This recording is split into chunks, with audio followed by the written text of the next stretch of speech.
Howdy, y'all. Welcome to the Registered Ranching Podcast, where cows, humor, and a little bit of cowboy wisdom collide. I'm Tucker Brown, sharing stories from the ranch and a TikTok every now and then. We're here to keep the ranch in the family and the family in the ranch. So, let's saddle up. EP 54. Welcome to the Registered Podcast, Registered Ranching Podcast. Ladies and gentlemen, Tucker Brown, Michael Scott, who has yet to watch The Office. I know. I'm on it. I'm asking for months. You have. I'm on it. I felt a little bit of shame in your answer there, and that's the first bit of shame that I've seen. So I feel like you're going to watch it soon. Yeah. Everyone's peer pressuring me to watch that show. So I know. We'll see. Coming off of WRCA Rodeo, pretty fun deal. Your first time going. Yeah, it was. What'd you think? Crazy experience. It's big trade show. Yeah. Crazy. Did you If you want to spend some money, I was about to say, go did you there. spend any money? Sure did.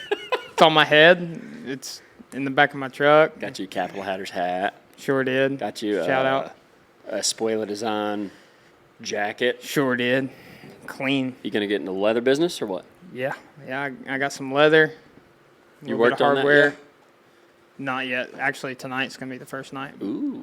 So we shall see. Dang. If I mess up, I'm going to be giving out a lot of free wallets. Are you? Hey, it's a good gift. Yeah. It's a good gift. Yeah. Christmas is coming. Yeah. That's right. And just coming off a Can-Am W. Sure did. The champ himself, Bringing Tucker a Can-Am Brown. back to Throckmorton. Insane. That was cool. Got to go to Nashville. Shout out Can-Am. It felt like a setup, dude. They were bringing ranchers in to race these professional racers, and your boy, with the help of my pit crew and Michael, we bring That's it right. home. That's right. Clean brought it windows home. brought success. That's all I got to say. It did. Clean windows helped me, dude. Yeah. No doubt. I couldn't see on one of those races. Yeah. Oh, hey, welcome to the Registered Ranching Podcast. Cord Wieghat. Yes, sir. You hot, they hot, Wieghat. we hot. Cord That's Wieghat. Welcome in, dude. Hey, clap Hey, up. man. Oh, snap it up? Okay. Oh, I'm there it is. holding the... Click the button. I've learned how this all works. Click the Figured button. it out. I'll click the clapping button. for There you. you go. There you go. No, that's our live audience. Yeah. We do have live audience We do. in the peanut gallery Peanut gallery. for listening in. It's like all the old sitcoms with the people in the background. Yeah. We need a sign. It says Laugh. applause. It Laugh. says applause. Yeah. Yeah, that's what we need. No, Cord Wieghat. Tell us about yourself, dude. Oh, man. Where to start? Currently, Yeah, let's go current right now. Currently, call Haskell, Texas home. Mm-hmm. We, my wife and I, Shelby, we bought us a little property right at a year ago. We closed on it October of last year, 15 acres over there, and so that's been a really cool deal to kind of see God work through that. It's not something we ever expected, not something I ever saw coming, but been really cool. And then actually yesterday was a month that I've been helping Tongue River out towards Dumont. So been getting to hang out there around really cool place, really I actually cool didn't guys. even know that. Yeah, it's been it was just real quiet about it because it was like not real sure how it was all going to work, not really sure what was going to come of it, and it's been a really cool deal. Look at you helping over. I mean, full time? Yes, Seasonal? sir. Yeah, full time. Full-time deal. They all the camps are full, but he's got us right there around headquarters. Got kind of some stuff they need some help with, and he's got a little spot in the bunkhouse, so get to hang out there during the week, come home on the weekends. Nice. And, well, like this morning, we were checking calves, but, get to come home on the weekends, Yeah. still get to go to church, and still get to annoy Shelby, so that's good. Yeah. Yeah. Shout out Shelby. Yeah, that's right. That's right. The Rock, And not Shelby, not from Texas. not from Texas. Very far from Texas, Very actually. far. Yeah.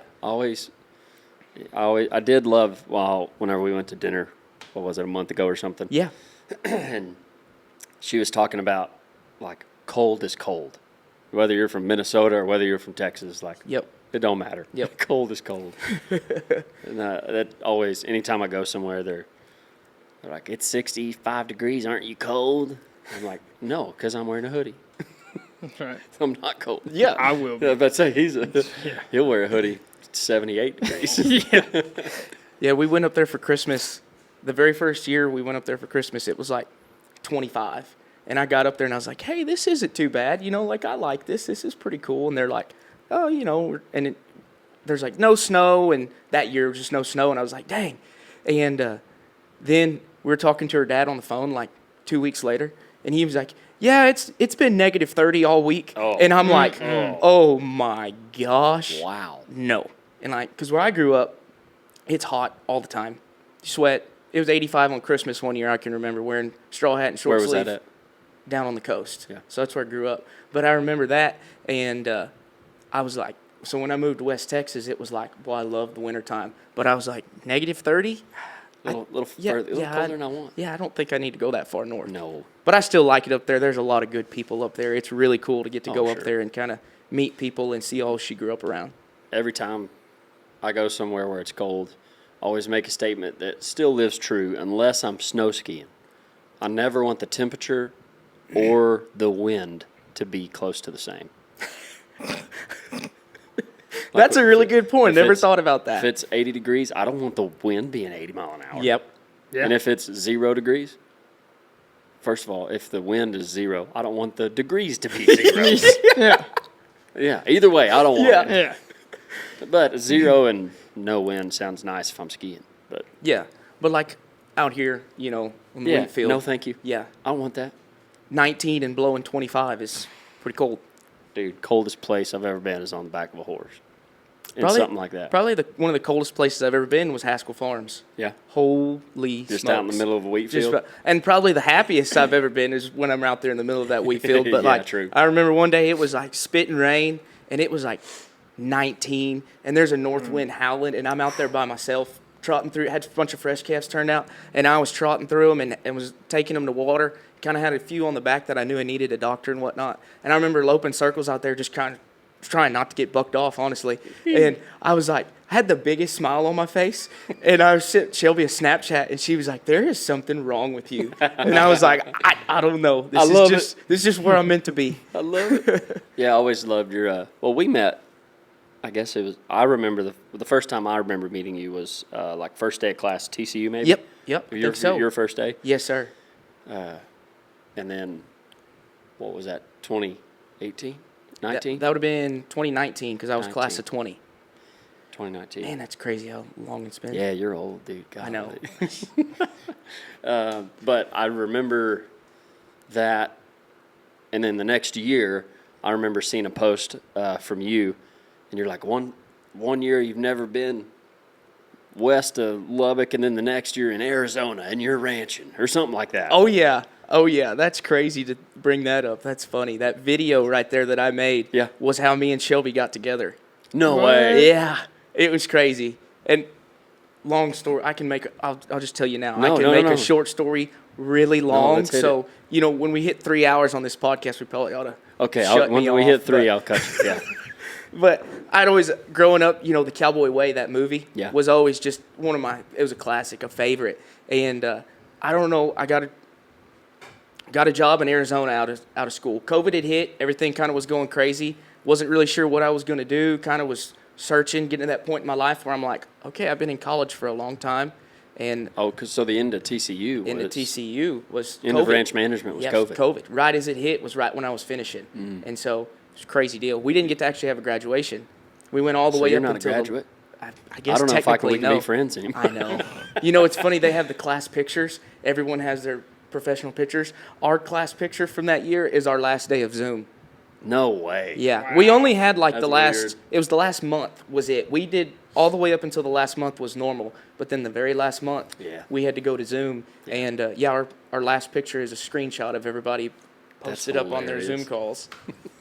It's kind of crazy. Sorry, I didn't mean to cut No. you. So, But I didn't know where I was going to go. I was home for Easter, and a friend of mine that works for my family down there was like, "Hey, you ever wanted to go to Arizona?" And I was like, "What cowboy has it?" I was like, "Let's go." And she was like, "Well, I'll give you this number of this guy. You call him, see what they've got if they're looking for anything." And it was like, okay. So I was like, all right. So I call him, and he's super nice. One of the greatest guys I've still ever known. Bino Kimball is his name. Really cool guy out there in Arizona. Great family, great people. And he's like, "Well, I'll give you the number of the wagon boss." And I was like, okay. So I call him, and he's like, "Well, we're starting like in a couple weeks." And he was like, and I was like, "Well, I finish on May 10th or whatever it was, He was like, well, just come when you can and we'll set you up when you get here, be ready to go. And so I was like, okay, perfect, sounds good. Never asked where it was, never asked how much it paid, never asked You were just in. anything. I was just like, let's go. So I get out of school, pack all my stuff, move it home into the barn, and just took off for Arizona. Let's go. I go to my mom and dad, and I'm like, so I got this job. And they're like, I'm just getting out of TCU Ranch Management. So they're like, oh, where are you going? Like, what are you going to do? Like, you're going to take over this big deal? Or like, where are you going? And I'm like, I'm going to Arizona on the wagon. And they're like, do what? Where? You just spent how many years in college and all this money and you're going to the wagon? Yeah. And I was like, you bet. Yep. And so, best thing I ever did. It was awesome. Cool. But, so I didn't know where I was going or any of it. All my friends were asking me, where are you going? Who are you working for? I don't know. I'll find out when I get there. So I literally was texting them on the way out. I left, hit I-40 or hit I-10 and just started going west and was driving, got the address from them, where to go, where to be. And I was like, perfect, sounds good. And I come pulling up and there's this big old deal. It says Pica Camp, Diamond A. And so I was like, texting my buddy. I was like, hey, I'm working for Diamond A's. I found out who it is. So I went out there, but, while I was driving on I-10, I had all this time to think. And for some reason, I don't know where it came from, what come to mind, Cowboy Way come to mind. And that was always one of my favorite parts. See, I'm telling you, we're 10 minutes into this story. Yeah, and I dig it. Yeah, I'm real good at it. I dig it. So just cut me off. Now we're here. No. But I was thinking about it and just come to mind, and I was like, man, I'm going to do a remix of that. Like, I was like, and it was cool because my only way of keeping up with everybody from home was Facebook. Sure. And so I love to take pictures and post videos because all these people I grew up around, they have no idea where I'm at, what I'm doing, any of it. And so really cool to try to keep up with them. So I always try to post stuff. And when you go home, everybody's like, man, I love seeing what you're doing. So I'm like, okay, cool. That's how I stay in touch. So get this grand idea and Cowboy Way going across there. And I was like, I'm going to do like a little TCU remix, and throw it out there.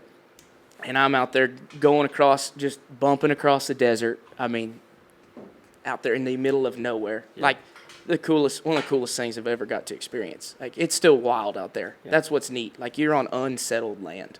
Like, honestly, when you ride across there, you're like, boy, I'm pretty sure there's some Indians out here still. Like, it's cool. Yeah. And that ranch borders the Cataract Canyons, which go into the Grand Canyon. So it's nice. Northern border of that ranch is the Grand Canyon. So to go riding along and see, and then be gathering cows, it's like, wow. Boy, yeah, I've never seen something like that. It's pretty neat. You can really experience God right there. Really cool. Really cool. It's just you and him. Yeah, it really is. Yeah. And come up with that video. And so it's a TCU remix, and I was like, one day, never been west of New Mexico. Next day, boom, I'm west of New Mexico. And I was talking about radical roots and plumule shoots and gubernaculums and stuff nobody knows about unless you've been in the program and you figure out all that vocabulary. And lo and behold, somehow it comes across Shelby's Facebook, and she shoots me a message and says, hey, now that I see you're a fan of the Cowboy Way, next time you get back to Texas, we should stay in touch or get in touch or something like that. I don't remember exactly how it went. I still have it screenshotted in my phone. Way. Still have it screenshotted in my phone. And so a few months, I stayed out there probably 6-8 months. Never really thought I would come home. Like, I was just like, I'm just experiencing it. As long as I stay, and they wanted me to stay, kind of had some opportunity for me to go do some other things, and I really wanted to and thought I would, but it just kind of got to the point. I kind of got to missing home a little bit, and was Arizona. It's just hard to. They don't make a whole lot of money out there, but you don't go out there for the money. You go out there for the job. Cowboy, you go out there for the experience and the life. And so, a friend of mine called me that I went to school with. He offered me a job back in Texas, taking care of a yearling deal, helping him take care of a yearling deal. And so I moved back, and then me and Shelby went to dinner, and pretty much ever since then, she hadn't been able to get rid of me. No, dang. So social media helped you get a date? That was my only hope, I think. That's right. That's cool. That's how Shelby found you. Oh, yeah. Yeah. don't tell, or not a whole lot of people know the story. And boy, I can get on a long-winded story and tell that one about trying to get service and posting the video. And then she messaged me, and I didn't reply for like 5 days because I had there is no service out there. I literally was on the top of a hill in the horse pasture gathering horses, and my phone somehow got off of airplane mode, and it went bing, and I was like, I got service. Because normally you go on the wagon, you're out there living in teepee, all that, you have no service anywhere ever, so your phone just stays on airplane mode all the time. Then when you go to town on Saturday, when you get off, you got to be back by Monday morning or Sunday evening. Yeah. You would go to town, and that's when you get service. So that's when I'd make phone calls and let my mom know that I was still alive and hadn't been hung in a canyon or anything and whatnot. So it's kind of a funny story, but it's really cool, really cool. Well, and I mean, there's not many places that still offer job to be out on the wagon. No. So, like, what is that like? I mean, you just stated the first part. Like, Man. you're on the wagon, living in teepees, eating under the wagon. That honestly, for me, it was like, I didn't even know that was out there as a kid growing up. Where I grew up, I didn't even realize that. And it's just like the most surreal thing. And it's like anybody who wants to cowboy, I'm like, man, if you can experience it, go jump on it, dude. It doesn't matter what it pays. It doesn't matter. It doesn't matter. Just go, because you'll never regret it. And all of them guys I talked to that were on it back then, it's back in the day when it was more common, they all talk about just how cool it is and how they'll never forget it.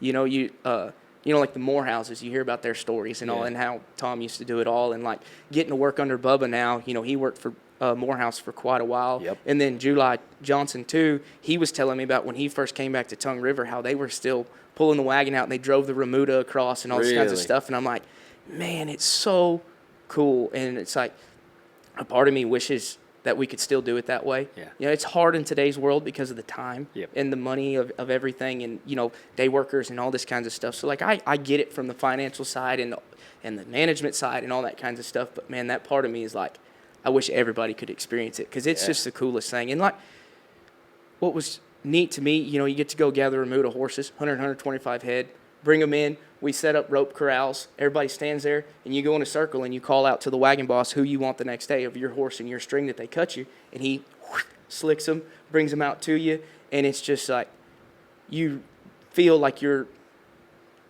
200 years ago, when they used to really do it. It's 1895. Exactly. Yeah, it's like this is real life. Yeah. And so it's just cool. And then it was neat for me, too, because in the world we live in, like you go out there, you don't have cell phone. You have no phone. So in the afternoons, I was roping the dummy. I journaled a lot, wrote a lot of letters, read a lot of books. Really, just it's cool to kind of take a step back. Kind of off the grid. Yeah, pretty much off the grid. It's really cool. Wow. Yeah. That is. I'm kind of jealous of that experience. Yeah, and That's cool. it's really cool. And like, I'm not saying that if somebody doesn't get the chance, like, oh, you're missing out or you're jealous or whatnot. It's just like, no, if you get the chance somewhere to go, man, I tell anybody, just jump on it, because you won't regret it. Right. You can go out there for 3 months and get bucked off every day, land in cactus, make a fool of yourself. It doesn't matter, and you'll still enjoy it. I promise you. Yeah. Were you worried about making a fool of yourself going out there? I want to say no, but oh yeah. Still am to this day. That's probably something I fight a lot, is a mental deal. Yeah, the mental battle. That's just not coming from the cowboying world or anything. It's still, you fight that mental deal.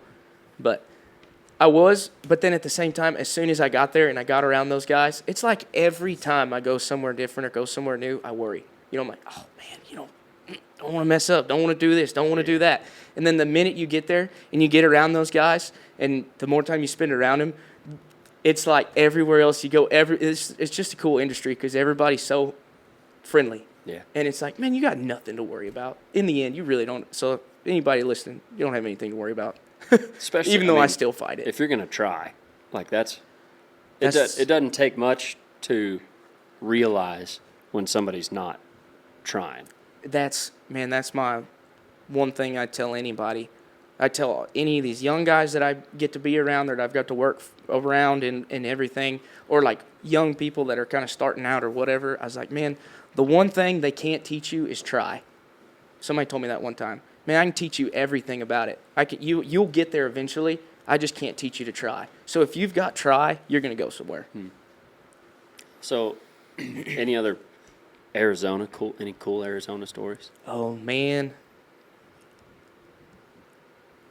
Just like, there's so much. I remember a friend of mine told me, they're like, take a lot of pictures when you go out there. Videos on your phone. Even though you don't have service, just take them. So I packed my phone every day and had my music downloaded so I could listen to music bumping across there and stay occupied so I don't start telling jokes to myself and then laughing at the punchline, you know.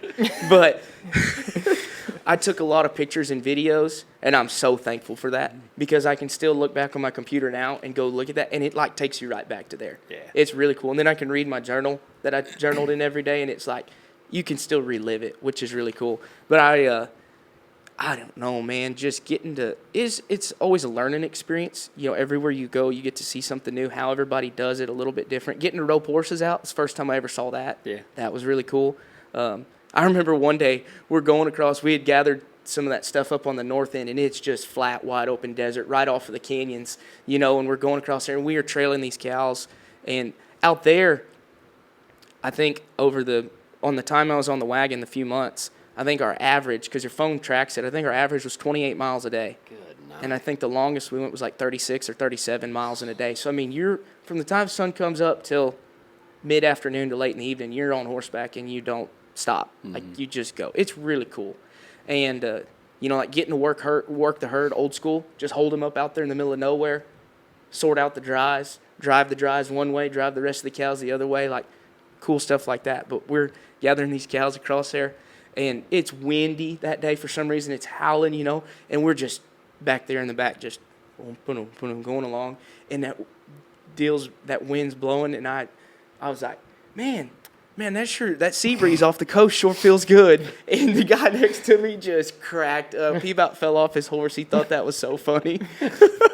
That's kind of goofy, but that's just me. No, I mean, I bet it makes you kind of that way. Yeah. I mean, Yeah, because you're just out there going, and so you're talking, and then sometimes it's silent for a couple hours, and somebody smokes a cigarette and passes one around, and I don't know. It's just old school cowboy, and it's really cool. Uh-huh. I'm very thankful for it. I bet you could see a lot of why, you know, because there's like the cowboy rule book of, you know, not to cut in front of somebody. Absolutely. And, like you got to see some of those things. I'm like, I wonder why this is a rule. Yeah. And then you got to see. Yes, sir. See why. Yeah, and there's some places I've been on that are like stickler to it, and I 100% appreciate it, and I absolutely love it. Like, it's just common courtesy and all, and etiquette and respect, which is something like that's so big in our industry. But at the same time, there's a reason behind a lot of it, and it was like because it works, because it's safety, and because that's the way we've done it, and it is tradition, and that's a big thing that our deal is steeped in. But it's not.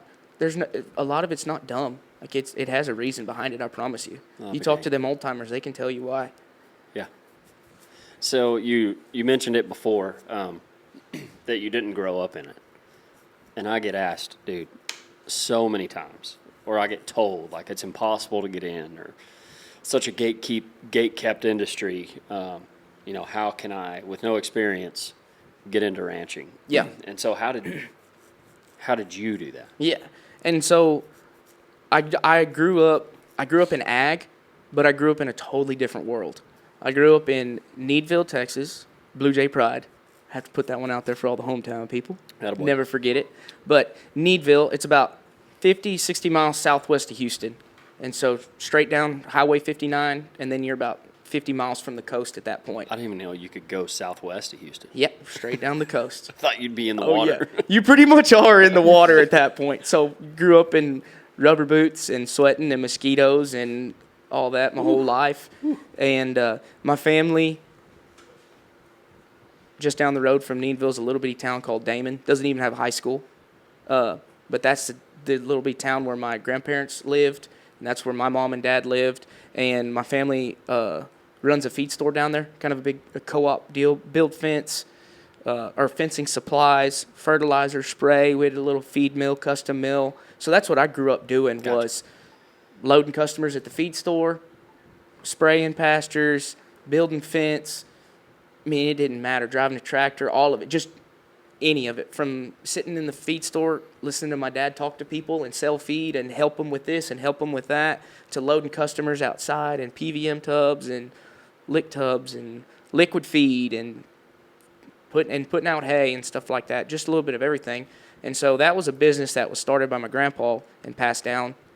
And so through that, it's the local feed store.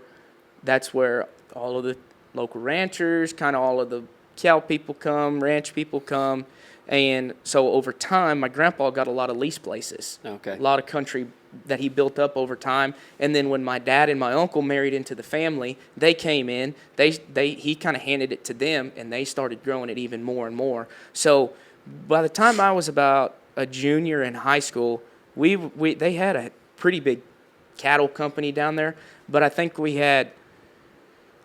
it was 22 or 24 pastures between 3 counties, so it was like 30 cows here, 40 cows here. We had a couple places. We had one place where we run like 100 cows or 120, and then we had one really cool lease place that was literally in the middle of almost Houston, but it was this big place right there on the Brazos River, really, really cool. Wow. It's getting covered in houses now. But it was like they really built it and grew something, but it was just different country. And so it's funny, I look back on it. That's right about the time I was coming through high school and into high school was like right when Dale Brisby started. One of his first videos, like 2012, 2013, he came out with this video of this like 67-year-old rancher with the back in his old first gen and whatnot. And I was like, I watched that video and I was like, man, I feel called out because I was not in a bad way, but I was like, at that point, 16, 17, all I wanted to do on Saturdays, I'd go to the feed store, I'd take my old pickup, I'd go up there, I would load up tubs, I would load up mineral, and I'd load up cubes in a bag, and I would just put around to every pasture, and I'd go out there and I'd shake my bag, and here come my 15 cows, and I'd look at them, I'd look at water, I'd put mineral out for them, and I'd go on to the next one. Like, I was like an 80-year-old, 16-year-old kid, that's probably never drove over 35. Yeah, just cruising. And that's all I wanted to do. Like, I never knew anything was out there. I never knew anything else was out there. And so I didn't grow up in the cowboy world. Like, we had horses. We used horses. We'd feed them into a trap. Like, there's no cake wagons down there. There is no cake feeders. Like, you honk the horn and you get out and you shake the bag. Like, that's how we brought our cows into traps. And then we'd go get around them horseback. And we'd get in the pens and do a little bit of sorting somewhat, and then work the cows, work the calves, and all that. And not to say that there's not cowboys down there, because there is. There's some handy dudes down there, and they gather some rough country on that, especially on the coast. Yeah. Man, that saltgrass stuff it's a different world, like I said. And getting to see like the cattle swim the intercoastal and stuff like that. Got to do that one time. Like, that's really cool. Wow. And there's a world down there that people don't realize and know about. Just a different way of doing it everywhere. And so didn't grow up cowboying per se. Grew up in the ag world, but mainly 95% of what I did was at the feed store. Okay. Yeah, it's about 95% of what I did was at the feed store, just helping people, loading people, shredding pastures, and building fence, putting out fertilizer, chemicals, spraying, all that kind of stuff. And I didn't really know that there was anything else out there until I went to college. Yeah. And my grandpa was an Aggie, class of 51. He went after World War II. And so growing up, I never wanted to go anywhere else. I didn't know there was – of course you watch football as a kid growing up and you see like Texas Tech or, Dingster was not going to go to Austin, and not like those guys. But like you see Texas Tech and you see all these other colleges, but I didn't even know like where that was on a map. Yeah. Honestly, I was like 2 hours north, College Station, or 2.5, 3 hours north, College Station. That's where I'm going. Yeah. And so that's the only place I applied. That's the only place I wanted to go. Went to A&M, and it changed my life. Just going to college. Sure. You get to meet people, network, learn what's out there. I get to meet I make new friends, meet all these people, start meeting kids that are from Lubbock. And I'm like, where is that at? I'm like, that's got to be on the other side of the world. I'm like, it's like 8 hours away, but I'm like, no, that's pretty much overseas to me. Like, I don't think the only time I'd ever been north of Waco before I graduated high school was one time we went to Fort Worth and I showed a lamb in the stock show up there. Yeah. And then turned around and came back. Yeah. So I've never been anywhere. You just lived in that humidity. Yeah. Oh, yeah. Just lived it. Like growing up down there is one of the coolest places to grow up. Yeah. We did everything. Small town, middle of nowhere, but had everything you needed. And good people, just down home good people. Sure. And played sports, football, basketball. I tried to play baseball, was terrible. My sister was the athlete of the family. I was not. Oh. And but I got FFA, big in FFA, showing animals, Yeah. you know, and then the LDE, CDEs, really cool deal. Kind of helped me step into what I wanted, you know, helped me step into college and figure out more about myself and whatnot. I had a really cool ag teacher that helped me and pushed me, and area officer or district officer. Should have wanted to go further, but I didn't get into it until later. So just really cool, and to grow up down there. And then, like I said, went to college and just figured out that there's so much out there. Yeah. And so got to meet some friends that one of them, his family had a ranch in New Mexico. And he is like, hey, Thanksgiving break, you want to go with me to help my family work cows in New Mexico? And I was like, where's New Mexico? And I was like, yeah, let's go. So I hopped in with them, and we went out there, and kind of eastern New Mexico, real sandy, flat, you know, kind of rolling hills. Just cool to me. Yeah. Never knew. And then they lived in Stonewall around Fredericksburg, so got to see some country around there that I'd Sure. never seen before. That's cool country. That's really cool country. Yeah. Old school, man. Those old Germans, they built Yeah. some cool stuff out there. Yeah, they did. And then met, actually, that's where me and Tucker Teague met. Oh, okay. And we became in friends. Fredericksburg or in No, New at Mexico? A&M. Oh, at A&M. In Okay. A&M, yeah. And so he asked me, he was like, hey, I'm going home over Thanksgiving or Christmas break. And he was like, you want to go with me and help work a bunch of cows and Nice. sort some stuff in the feedlot and all that kind of stuff? And I was like, yeah. So we get on the highway and start driving 287, drive through Amarillo, and I'm Hamilton. like, where am I? You know, and we get all the way up there to eastern Colorado and get to go out there and spend a week out there. So I was like, just a little farm kid. I didn't know anything. That's Didn't cool. know anywhere. And it was just, I never, like any of those people, it was organic. And I never asked them, like, well, what's it pay? Where are we going? What are we doing? Any of it. It was like, I just wanted to go. And so, like, we're talking about, like, anybody who you get asked all the time and whatnot, man, just whatever opportunity you do find, because they're out there. Everyone is always looking for good help. Always. Everyone is short help. Everyone's always looking for good help, and they're looking for somebody who wants to try. And you're going to find an opportunity. If you want it bad enough, when you do find the opportunity, just go. You know? Like, don't try to say, well, it's not this and it's not that, or well, it's not what I see on Facebook, and I want to be able to make sure I Snapchat it from between the ears of a horse. And no, man, we went up there, and there was one day that there was a certain spot or whatever that they had, and they're like, we're like, they use 4-wheelers. And I was like, give me this, baby. Sign Like, me up. I don't care. It didn't matter to me. I just wanted to go. Yeah. I just had the hunger of like, man, there's so much out there. Like, once I started to see it, I was like, holy smokes. Like, it just blew my mind. Yeah. Like, there's so much more to this world than I realized. And what was really cool was I kind of, like, having that family business back home and all of that I was leaving. Like, a lot of people were like, you know, you go to college and it's like, well, you come back home, you're going to step into a part of the family business, you know, because I've got cousins that have been in it forever, aunts, uncles, all this kinds of stuff. And so I was like, well, that's what my plan was. It's like, I'm going to go off and then I'm going to come back home, you know. And as I went more and more and was going further and doing more, I was kind of nervous because I was like, well, I feel like I'm supposed to go back home. But I was like, I don't know if that's where I need to be or what I'm supposed to be doing. I'm just kind of, and my dad, he was like, you know, he was always my biggest supporter. He's like, dude, go. Don't. Just go live it. Like, go figure it out. Go see what's out there, man. Like, he's like, don't let anything hold you back. He's like, just try it. And so he dang sure pushed me to get out there and go kind of stick my neck out. But, yeah, getting to go to A&M and meeting the people and all that, that's really where it started, was meeting people and the networking. And, you know, just getting to that. It wasn't that college was like, well, I learned a lot of stuff here or this class and whatnot. I got to get a really cool degree that, like, had some really hands-on stuff and, like, really take-home degree. Like, I truly, truly appreciate that the fact that is kind of a crazy story, but, like, the plan that God put me on to get into that degree and to get to take those classes around those certain guys, it was just really cool. Ag systems management was my major, and it's in the ag engineering department, but it has a lot of ag business mixed in.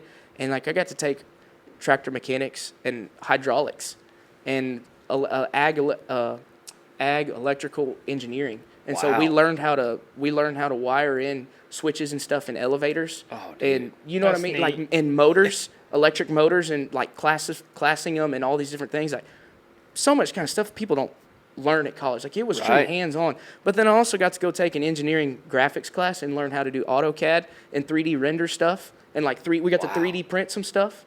And so it was like I got to do a little bit of everything. Yeah. And then I always had a lot of friends in the animal science department. So everywhere I could, I would take an animal science class. I'd go check with my advisor. I'd take an animal science class, and it would kind of cross-reference into a certain credit that I needed. Yep. And so I got to have that part of me as well. And it was a neat experience. But like the networking, that was the biggest thing. And, you know, I know there's probably people that are like, they watch Dale's videos or they see all your stuff, especially because you do such a good job of outreach and getting to the people that don't know what we do every day and where we're at.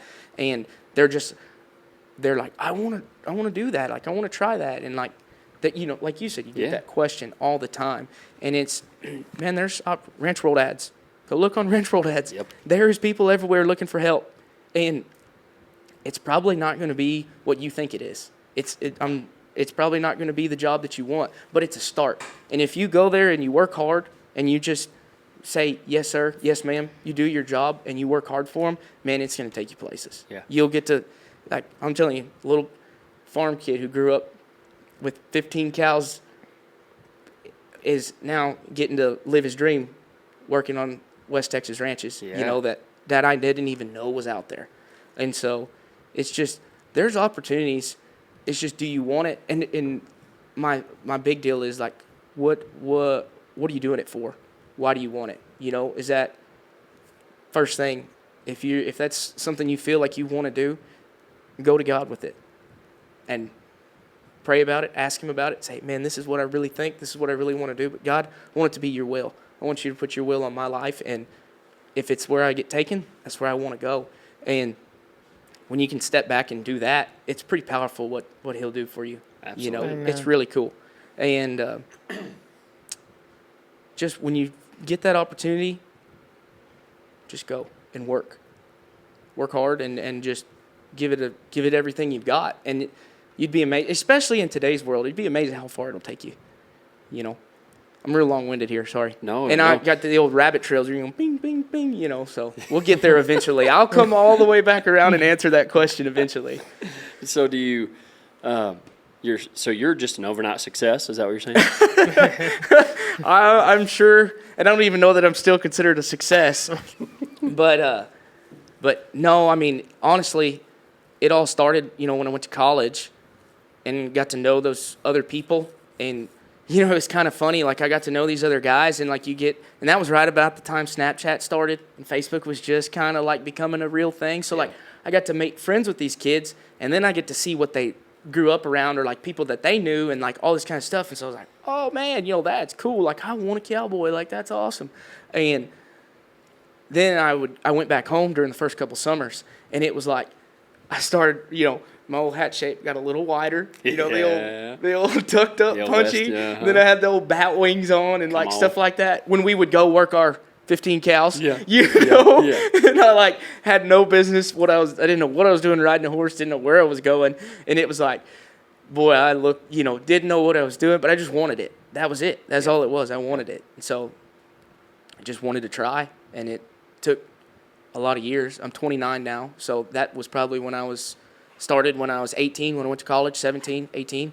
And so a 10-year process of going through it, making a fool of yourself, learning a lot of things, getting in a lot of uncomfortable situations, putting yourself in a lot of uncomfortable situations, but it's pretty neat to see where we've been delivered to. Yeah. I mean, I think you're right. That 10-year mark is, like, you do anything for 10 years, and it's like, oh, you've gone through all the cycles, Yes. both long-distance cycles, like the cattle cycle being 10 years. Yep. And you've seen it go up, you've seen it go down, you've seen it fall, and you've seen the prices change, COVID, different Oh, yeah. diseases, screwworm. No kidding. Yeah. Isn't that crazy? Yeah. The other day we were at a set of pins right there at Tongue River, and there's an old dipping vat there. Oh, for back in the day, From yeah. back in the day. Yeah. And I was like, we rode by it, and I was like, boy, if this thing keeps on coming, we might have to crack that baby back out. Glad we kept that. Yeah. Glad we kept that. Yeah. So it was pretty cool. That's neat. Yeah, well, Dang, Tongue River.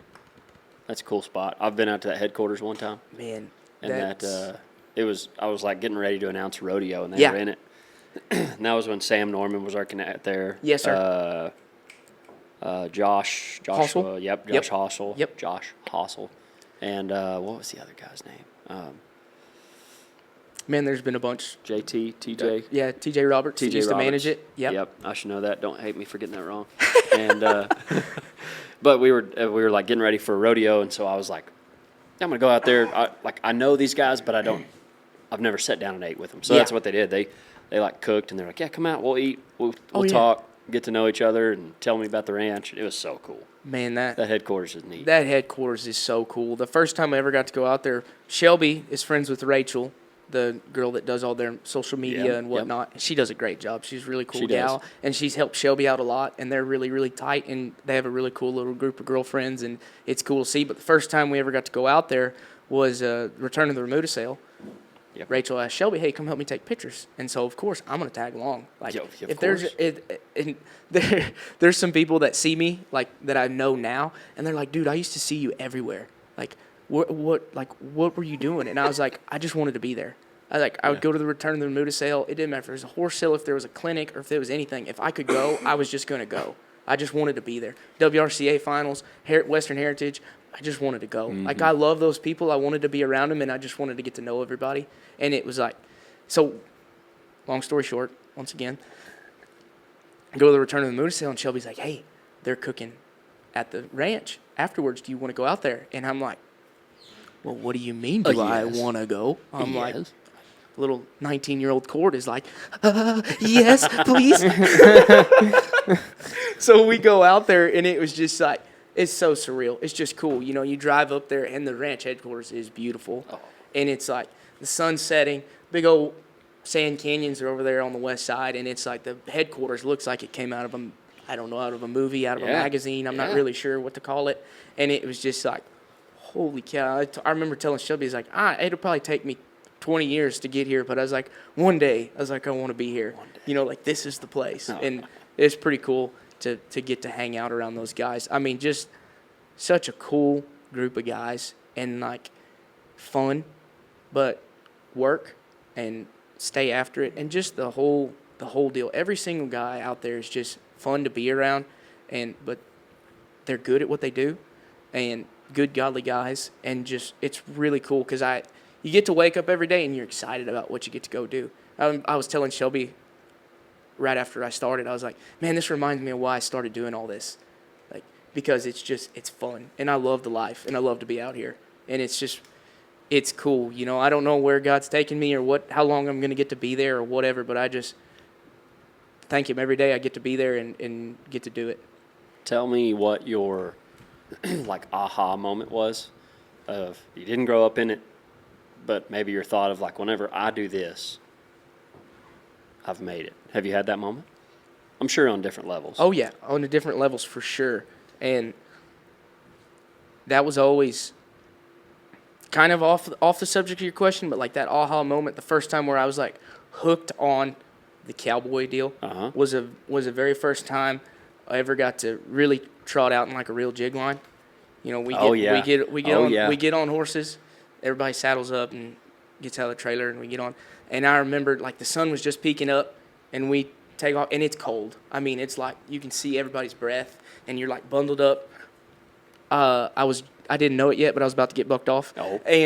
But it was just cool because because you take off and the sun's coming up and there's just a line of these guys in front of you. Someone's got a cigarette lit, you know, puffing, and it's just like the most bone, like your hair stands up on your neck, and it was like, I don't know, it was just a presence. Cool. And you know, like, you know, of course God was there. Like, that was it. But it was just like, this is the coolest thing in the world, and like, I don't ever want to do anything else. You know, it was Where was that at? I was hooked. That was up in the Panhandle, west of Amarillo. First time I got to go up there, so that was really cool. And like I said, that I got to do other stuff before, but it was just like that moment just kind of was like sunk into me, and really hooked me, I guess. But long story short, back to your question, like that aha moment that I'd always been searching for, of like, I'm here. This is it.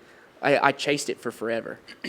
It was always I always tied my identity to, like, I want to be a cowboy. Like, this is what I want to do. This is where I want to go. Like, this is everything. And it's all so cool, all the experiences I truly got to lead or got to be a part of, and all these people I got to meet, all these different places I got to go. And I was always searching for it. You know, I got to go to these different ranches, got to go to these different places, there were certain times in my life where I could rope really, really good, you know, taking care of yearlings and something like, man, I was like, boy, if it's within 28 feet of me, boy, I've got it. You know, like I felt like I was confident. And then there was places where I went where I was like, my horsemanship became really, really good. And then there was times in my life where it wasn't very good. You get rusty or, you know, certain things. And I went different places, and then we get to go and we get to buy our little place in Haskell.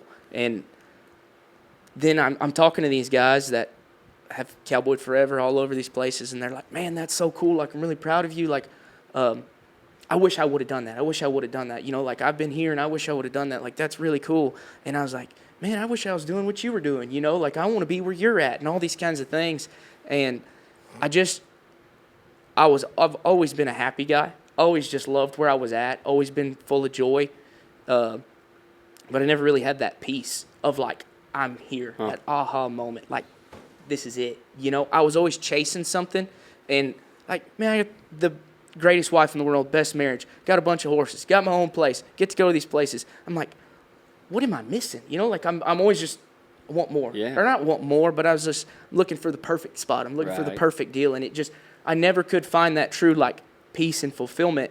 And I just was always going and loved where I was at, loved what I was doing, but you just, like, never really had that, like, gut moment of, like, I'm here, you know. And it wasn't truly until I found God and truly went to him and laid it all down to him that peace came. You know, that was, like, honestly, nothing in this world can ever give it to you. Like, no piece of cowboying can ever give it to you. No matter the best horse you ride, no matter if you're having the best day of roping or WRCA top hand, you know, like, nothing can give it to you besides God. Like, that was the coolest thing for me, was finding that peace. You know, it was such and it wasn't an easy thing. It wasn't like a overnight deal. You know, that's my whole life leading up to that certain moment. You know, I was listening to your podcast with your dad a couple weeks, I don't know, episode 40 something. You know, he was talking about the screw worm, talking about these things, and at the end, y'all got to talking about, like, he was talking about, it was right after Charlie Kirk, I think, and he was kind of talking about some things, and he talked about, like, going on a walk. That's right. And all those kinds of things. I got to go on a walk in August, and that was kind of where that's kind of where I got to have my, That's awesome. Sure enough, get to find that, like, that moment, and it was just super cool. Like, I mean, I get chills thinking about it, because it's really cool what it does to you when you really have an encounter with God and truly start to figure it out. You know, I went on that weekend retreat deal, and I was just searching the whole time. Like, I was like, man, I believe in God. I believe all these things, and it was like, these guys are sitting there talking to you about all this stuff, and you have to do, like, some soul searching. You really have to sit down and, like, self-reflect. And it was, like, a hard deal. And even after the weekend was over, like, I found a lot of things, figured a lot of things out, but I just couldn't quite grasp it yet. I was still missing what it was. And I remember I just kind of one day I was doing something at the house, and it just kind of, I'd been thinking about it, weighing on me, and it popped up in my head. And that night I was sitting there talking to Shelby, and I was like, you know, I come to find and realize that for so long, I've placed cowboys in these cowboys that I looked up to, and the ones that I adored and, like, idolized. And cowboying itself and all of it, I was like, I've idolized that above God for so long and didn't even realize it. You know, like, still was going to church, still was doing all these things, but just didn't quite have that grasp. And I was like, that's my idol, always has been.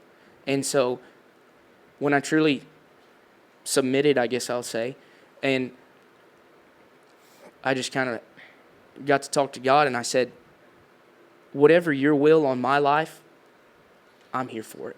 Like, I want to do it. Like, all I want to do, like, I want to glorify you. Like, that's where my life, that's what I'm here for. And so I was like, no matter where I go, what I do. And so I sat there and I told Shelby, I was like, if he calls, if it comes across and I get called or something happens to me or whatever, and my life, I never get to swing a leg over a horse again, I'm okay with it. And like until I said it out loud and like really confessed that to her, it was like it just like that moment was like That was that it. aha moment of like Yeah. it doesn't matter where I go, it doesn't matter what I do. If I'm living in Abilene or in Fort Worth working in an office, or if I'm here or I'm there, I'm get to be horseback or whatever, it doesn't matter. Like I just want to live for God. I want my life to be His will. Yeah. I want to do what He wants, and that was the peace that nothing in this world can give you besides that. Yeah. So That's That's special. awesome. That's special. long story, but Oh, that's special. yeah. Yeah, that's awesome. I feel like this is a good spot for one of my favorite segments. Come on. It's called it's called Make Your Mark. It's something that never fades. Yeah.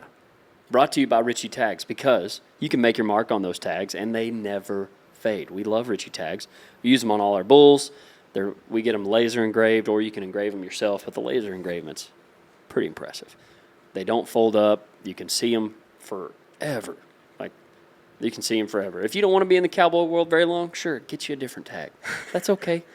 But if you don't want to be in it very long, you want the tags to last as long as you do, get you a Richie Tag. So, thank you, Richie Tags. What do you want your mark to be? Something about you that never fades. What do you want what do you want to leave? Man, At different places or your life or whatever that is. Absolutely. For so long, my identity was tied in, like I'm a cowboy, Yeah. and like my dream was always to be cowboy on a ranch somewhere and whatnot. And like it's kind of once again, long story, but the very first time I ever stepped foot in the WRCA finals, I didn't even know that was a thing. A friend of mine was like, "Hey, you going to the World Finals this year?" And I'm like, "World Finals? Like what? World Series?" They're like, "NFR? Like what are you talking about?" And they're like, "No, in Amarillo in November." And I was like, "No." They're like, "WRCA." I'm like, "What is that?" And they're like, "It's Ranch Rodeo Finals." And they're like, "You gotta go." So I'm like, and of course I'm like bought into the whole cowboy deal. So I'm like, I'm going. So we go and I walk in, get tickets, go to the grand entry. Yep. And here comes Tongue River, boys in black. You know what I mean? Carrying the flag. And I was just like, I was blown away. I was like, that's who I want to be. Like, that's who I want to be. Like, I want to be wearing that shirt. I want to be riding on that team. Like, that was my whole goal in life. Like, that was everything. And now I done forgot the question. I done ran off on left field here. No, you're Long good. story short. bring it Leaving your back. mark. Leaving Yeah. your mark. So what do you want your mark to be left, or that was where I tied my identity. Everything that I wanted to do was being good enough cowboy to be on somebody's WRCA team to go to the finals, and especially if it got to be Tongue Rivers. Yeah. And so it was like that was always just the dream for me. That was what everything that I did behind was driven towards, and that was what I tied my identity to. And God was just a part of me. It wasn't who I was, And so if I could look back on what my mark is, if there's one person that I can help find God and truly find that peace in this world, that's the mark I want to leave. Yeah. If I never, like you asked me to come here after the Throckmorton deal, got to be top hand. Like that was Yeah. such a cool moment and such a cool deal. And I just I know through all of that, that was just God placing me in that moment so I could come right here and talk about Him, and give Him glory to that, because it was all Him in that moment. Because there's so many good guys there, a lot of good horses, a lot of good hands. You know what I mean? Like a lot of guys I look up to. Yeah. And don't feel like anybody when I go there, and then get to have a great team help you out, good cattle, all those different things. It all come together, and it was like really cool moment. So it was like if I could leave a mark, that's where it's at. that'd be it. Yeah, congrats on the old top hand there. Yeah, thanks, man. That was a really cool. Now, once again, that's a pretty big God moment for me, because it was like kind of went through my little testimony there for a second, and then we go to that rodeo, and that was always a dream of mine before. It was like, because before that moment, or even after that moment of my aha,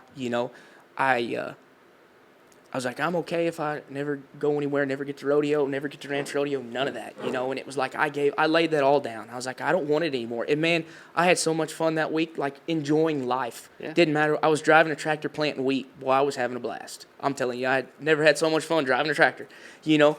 And I was like, well, I've just given all that up. Like it's okay. Like I don't have to do any of it anymore. And then it's like in the Bible it talks about, and my verbatim's not going to be very good here, but it's like, you know, love God, submit to God, and he'll give you the desires of your heart. I thought I had changed those desires in my heart, and I really didn't even truly need them anymore like I thought I wanted. And then as soon as I did all that, he just lays it all down and says, here you go. This is what you've been wanting for 10 years. And all you ever needed to do was just come to me, and now it's yours. Yeah. You know, like getting to win top hand right there. And then that week, or like a week before that, go to church on Wednesday night, having a really good sermon, like really good church, really great place to be. And I walk out of the service, and my phone has a voicemail on it, Bubba Smith. And I'm like, what's he calling me about? You know? And I'm like, and he's like, hey, I was thinking, you know, I got a little spot open, think you might fit, might be something you're interested in. He's like, you think it might be something you might want to do? And I'm like, yeah. So it's just really cool to see what God will do in your life. Yeah. That's awesome. You're liking this, aren't you, Mike? Oh, yeah. I'm enjoying this. Yeah. Firm believer in everything you're saying. Yeah, man, I appreciate it. I grew up in church, grew up my whole life going to church, and mom and dad, we went every Sunday, all these kinds of things. Didn't go as much in college, you know, found a good church when I was at TCU, and then I've worked on places and been places where I didn't go to church for 2 years. You know, didn't. Still believed in God, still said I did, you know, did all these things. But like I said, it just truly didn't until you really give your life and go to God like that and truly let him transform you, get a hold of you, and transform your mind. It's pretty cool. Powerful. Yes, sir. Very, Powerful. very much so. Oh, it was a good segment. Brought to you by Richie Tags. Making your mark. Leaving your brand. You bet. That's cool. You riding for the brand. Yeah, that's a cool thing, too, about Tongue River. All those guys out there, they love the ranch. They're committed to it. Yeah. You know, like they love being out there. They, you know, getting a swing leg over those horses with that crooked T on them is like such a cool deal, and it means something to every single one of them. And like they want to be there. They're there. They're there for the ranch, and it's pretty cool. But sorry. No, you don't. You're good. You're good. That's this is perfect because this will bring us to one of my next favorite segments. Brought to you by Ag Gear. It's called the Hot Seat. You ever heard of it? Oh yeah, I'm a follower of the pod. I'm telling you, I was looking for ag gear. I just don't have any, but I think I might have to change that. But you can get outerwear 40% off right now. Just using my link in my bio. That's right. right. 40% under $100 for great outerwear. Golly. Anyway, welcome to the Ag Gear Hot Seat. And because you're not wearing ag gear, it might get a little hot from these questions. A little steamy. You can bring some up too, Mike. We got some fun questions for you. I'm all about it. What is the most expensive thing a cow has ever broken at your place? Oh my gosh. Besides your heart. Yeah, my heart, my dignity, my pride, you know, all of Yeah, that. yeah. Yeah, pretty much on the daily. Yeah. Oh, let's see. Knock on wood, luckily. Haven't cracked a whole lot of trees and saddles, so we're okay there. That a boy. Crashed a lot of fences, crashed a lot of panels. Had some bucking horses, crinkle panels on my pickup, you know, stuff like that. But probably here's a good story for you on this one. This brings to mind. Oh, I'm ready. Yep. First ranch job away from home. Went to a feed yard first, but then I got a ranch job working for Deseret. Nice. And did a little internship deal in college for them. And I thought when I was applying to it, I was like, I'm going to West Texas, baby, because, you know, they own triangles. And so I was like, I'm going to triangles. I'm like, apply for this deal. And they're like, yeah, we want to take you. Like, we want you to go to this ranch and all this kind of stuff. Like, they're like, you know, do you want to do a long-term deal? And I'm like, yeah, I'll take 6 months. Like, I took a semester off school, went to go work for them full-time. Like, Let's do ball it. game. Like, I want to do it. And they're like, okay, we just bought this ranch in Waco, so we're going to I send was you about to there. say, I knew it was I was going like, to Waco. dang. Still one of the coolest experiences I ever got to do. Like, Yeah. that's such a cool ranch. Such a cool place right there. Was Travis Moore there at that time? Or No. Okay. No. And so it used to be the old Tippy Ranch. And so this was like literally right after they bought it. Like, they were trying to stock it still. I'm pretty sure they bought it in March or April, and I moved there in August. Yeah. But long story short, they let me and another college kid calve out a bunch of heifers. And so we were having a good time figuring it out, learning all these things, and had a really good horse, probably the best horse I'll ever own in my life at that point, And one day, come across this heifer, having a hard time, and so we're like, give it a little bit, this and that. Nope. Okay, so we're going to go, and it was me and the foreman, and and they cowboy out there. That's the cool part about it. They're pretty old school about it. Yeah. And so they was like, we're going to catch this heifer. And we had already done this a handful of times. Like before this moment, I had never really, had no business packing a rope, but dang sure had never really roped anything at this point. And it was me and the foreman. He's like, okay, we're going to catch this heifer. And we'd done this before a handful of times, like I said. So I had healed some and like helped and been a part of it. So I kind of had the motion of the ocean going, and I was figuring it out. And he said, we're going to catch her, lay her down, we'll pull the calf. All will be well. Perfect, you bet. And so we get her sorted out. He goes, kind of rolls to her, and I go to hazer because I'm like, I know what I'm doing, I'm here. And he misses. Just sure enough, just kind of lays it on her back. And so I don't know where it came from. I don't know, but like freaking Super Looper Roy Cooper, I stand up and just fire one over the neck of this horse. And just lace it on her, just whack. And I'm tied on. Because that's how everybody did it growing up. That's the only way I knew. I saw, when I saw somebody dallying, I was like, you're no cowboy, like, what? Of course, don't know anything about anything. And I was like, no, I tie on, So just lace it on this heifer. And I was like, and he's like, yeah, I'm like, fired up, And I pull it tight, hold my slack up and everything, and because it was on this side, because I was hazing for him, and so it's over here on the left side. So I was like, I'm just gonna slow down easy, it all come tight, then we'll get everything situated. It's kind of, my brain was working at this point. Sometimes it does not, and well, seeing as I had never really, sure enough, necked a 1,200-pound or 1,000-pound heifer, because these are crossbreds from Florida, so they're pretty soggy, and was not near tight enough. Oh. Not near tight enough. And I just didn't know. Had never done it very much. I'd healed some, but never had an issue. So the next thing I know, it comes tight, and I'm just ear-holed in the dirt. And I'm like, what's going on? And I look up, and this heifer is tied to this gray horse, and my saddle is completely... Oh, no. Like completely 3/4 of the way underneath him, and they're just on opposite ends. She's just out there bellowing, and he's just bucking, blowing up. And I was just like, what do you do? What do you do? So I just kind of start trotting behind them, and they're just going, because you can't stop them. You can't get there. Nope. They're full blast running. It's a wreck. And what do you know? They go right towards the dirt tank.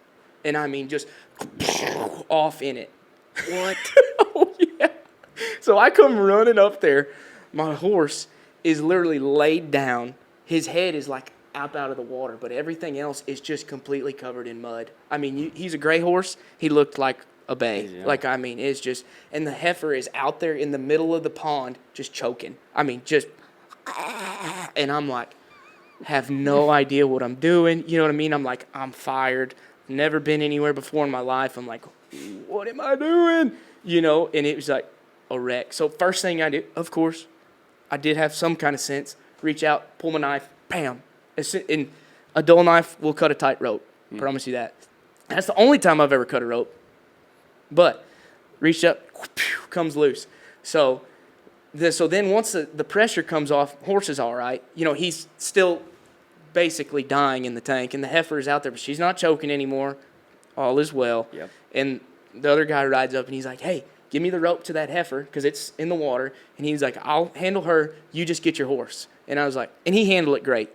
Took care of me. Never got, he was pissed. Sure. Excuse my language. He was mad. Sure. But at the same time, it was not like a, hollering at you. He kind of handled it pretty good for me. So then my saddle is literally covered in mud, like soupy black mud, not like pretty red dirt, like just nasty. And I can't even get my horse stuck out of the mud. My saddle is so tight, it's underneath him. I'm like, what do I do? Because I'm trying to pull latigos, and it's so muddy, it's just slipping through my hands. And so I was like, And he's over there. She gets out of the tank, and he's got her dallied up, waiting on me you. to come heal her so we can pull this calf. And, of course, it's getting dark. Sun's going down. So Forgot I'm about like, the calf. yeah, oh, yeah, we still got the calf to pull. Yeah. And, yeah, I'm really telling a good one on myself here. My next question was going to be, what was your I should have been fired for? But I think we're answering that. Yeah, too. this is all rolled into one right here, baby. Right here. And so finally, I get the bright idea. I take my knife out, and I just start sawing on my back latigo, on that back billet, because that's the only thing I can get to that isn't, like, completely soaking wet. And because everything is so tight, I can't pull it loose. So I just cut the back billet. That blows up, gives him enough room to start breathing. Then I can get the other one loose. Then I have to get him out of the mud because he is like sucked down in the mud, can't move. Get him out, get my saddle thrown back up there, tighten it up. Then I go get his rope, the guy I was working for, his rope. Oh, yeah. Come around there, fish a single leg heel loop on, get her laid down, everything. I get back to that, pull the calf in the headlights, all as well. I get back home. It's like 11:30 at night. My saddle is like 3/4 ruined, completely covered in mud. My billet's cut. And I didn't own any other saddles at this point. So I was like, holy smokes. And I got to do it all. I got to go check heifers at 6:30 the next morning. I'm like, that when you, like, most expensive, just pretty. I didn't ruin the horse, thankfully. Probably should have. Didn't ruin the saddle. Probably should have. Ruined the rope. That was, and ruined my mental state and pride and all of that, So, telling a really good one on myself there. That's a cool story, Yeah, though. when you had texted me about, like, hey, think of some stories, I was like, man. I'm not telling that. I was like, I can't tell that one. Like, not many people know about that one. But there is some people who know about it, because it's a guy comes who through some stories. Yeah, it comes through some stories. But I was like, nah, it's okay. It's still, it's good listening. That is a good one. Yeah, and they had just bought that. It was an old ranch. They had just bought it, and so they're real big on having really good maps of every. Desert's very, very structured. Like, they do a good job of all that, and they're building maps and all this, and they name all their pastures and whatnot. So that pasture got named after me. Come on. It's now Wieghat. Wehot. That's Wieghat, the Wieghat. You left your mark. Yeah, left the mark there too. Left What do your you know, mark. man? We're just 3 birds, 1 stone. Is that how that works? That is. Yeah. I think that's right. Yeah, I think that's how it goes. Oh, that was a good one. That was a good one. What you got? Oh, mine's simple. Bat wings or shotguns? Which one do you prefer? Oh, man. You asked this in another podcast, and I was like, man, he might ask me in this one. And I was like, I've been thinking Coming about prepared. it. I was thinking about prepared. it. Man, He studied. I'm all about the bat wings. Yeah. And like, it's interesting to see the different styles everywhere you go. Like, around here, like Wagner's and old Swenson's and like some of them old school ranches, like the old school Wes O'Neill type bat wings, like those are cool. Like Cole Hatfield and them wear them out there at Swenson's. Like, I think those are so cool. And then I also respect like the shotgun guys because like I got a pair of Clay Jackson shotguns and they're like, I was like, yes, Cole, they're skinny jeans. He'll give you a hard time about Nice. that. But they're really comfortable in the summer and whatnot. But I'm not a shotgun guy, even though I do like those. But I know some really handy guys that can, sure enough, ride a horse, lace it on one, and they wear shotguns and whatnot. But me, I'm kind of the old. I like the Arizona Texas Bell leggings. Yep. That's kind of my deal. What would you call these? Oh, I'd imagine they look like the old bat wings, I guess. I think they are. Those are old school. And like growing up, I didn't even know that was a thing. Everybody down there, if you wear anything at all, because it's so hot, you wear chinks. Chinks, yep. Oh yeah, I still got mine. Have my initials on the hip right here. Yeah, come on. Oh yeah, they're still there. Any chinks out in Alabama? Chinks. Those are the shorter ones, right? Yeah, knee Yeah. length. Yeah. Yeah. Oh, I didn't yeah. know if you were about That's to go what- racist on that. Well, I don't know about them now. The way you just looked at me, You're like, I was like, wait, Shaps. is like, he they're is he Shaps. really talking about this? Like, All right, we then. are about to get canceled. Anyway, congrats. You're out of the Gear hot seat. Oh yeah, I'm sweating we're right gonna- now. we're gonna end I on- got a sweat on my brow. We're going to end on that one. Yeah. Golly. That was a good one. Which, use discount code Tucker Brown. get 15% off all Ag Gear products, and right now, for a short 40. amount of time, you get 40% off. So a Black Friday or Christmas sale or something like that. Black Friday sale. Oh, man, this is great because it takes me to one of my favorite segments of the podcast, and it's called The Bedrock Tough Question. Oh, yeah.